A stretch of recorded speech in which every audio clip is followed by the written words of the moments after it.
राम राम दोस्तों, कैसे हैं आप सब। आई होप आप सब अच्छे होंगे। तो आज हमारे यहाँ बच्चों ने डिमांड कर दी गोभी के पकौड़े और प्याज के पकौड़े की। तो अब अलग अलग पकौड़े बनाएंगे तो ज़्यादा टाइम लगेगा, तो आज हमने सोचा चलो इकट्ठा मिलके बनाते हैं। तो इसके लिए हमने थोड़ा सा गोभी लिया है और एक आलू लिया है। तो आलू को भी हमने महीन महीन काट लिया है। तो इसे इस तरीके से महीन महीन गोभी के पीस भी कर लिए हैं और आलू को भी काट लिया है। आलू को काटने के बाद अब इन सब चीज़ों को अच्छे से धोएंगे। तो अब हमने लिया है एक प्याज। तो प्याज को भी हमने बारीक काट लिया है। तो देखिए तीनों चीज़ें हमने बारीक बारीक काट ली हैं। अब इन्हें अच्छे से आलू और गोभी को धो लिया है और एक बर्तन में इसे हमने डाल लिया है। अब इसी में हम प्याज डालेंगे। अब इसमें डालेंगे एक हरी मिर्च।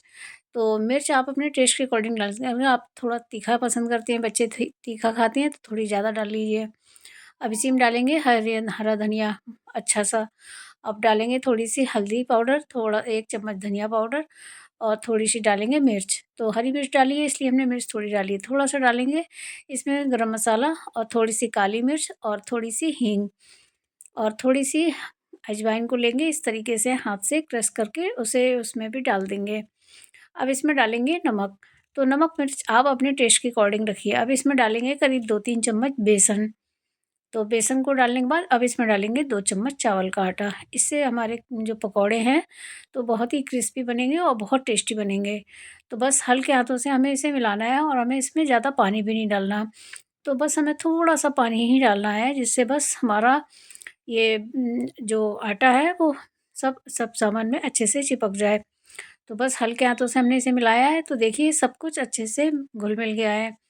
तो बस अब हमने तेल गरम कर लिया। अब उसमें हमने इसके थोड़े बड़े-बड़े से पकौड़े तोड़ दिए हैं और गैस को लो टू मीडियम कर दिया है और पकौड़ों को अच्छी तरीके से उलट-पुलट कर सेंक लिया है। तो जब अब ये पकौड़े सिक गए हैं तो इन्हें हमने बाहर निकाल लिया है। अब बाहर निकालने के बाद इसे बस 2 मिनट के लिए ठंडा करेंगे।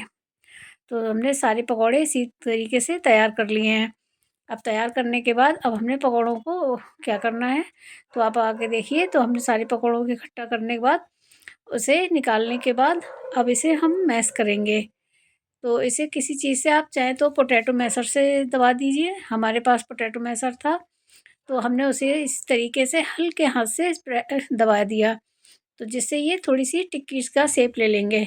अब इसी तरीके से हमने सारे पकौड़ों को तैयार कर दिया है। तो सारे पकौड़ों को तैयार करने के बाद अब हमने तेल को फिर से गरम कर लिया है। अब इसे पकौड़ों को फिर से फ्राई किया है। तो लो टू मीडियम फिर हमने गैस को किया है और इसे सारे जितने पकौड़े एक बार में आ जाएँ उतने डाल दिए हैं।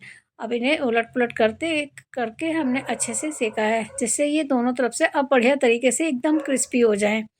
तो पहले तो हमने उसे हाफ़ ही सेका था, अब इसे अच्छी तरीके से सेक लेंगे और इसे हरी धनिया की चटनी है, सॉस है, किसी के साथ भी आप सर्व करेंगे तो ये बच्चों बड़ों को सबको बहुत पसंद आते हैं। तो आप इसी तरीके से बनाइए, खाइए और एन्जॉय कीजिए। अगर आपको हमारा चैनल अच्छा लगता है तो लाइक, शेयर एंड सब्सक्राइब कीजिए और हमारी रेसिपी देखने के लिए आपका बहुत-बहुत धन्यवाद। Thank you.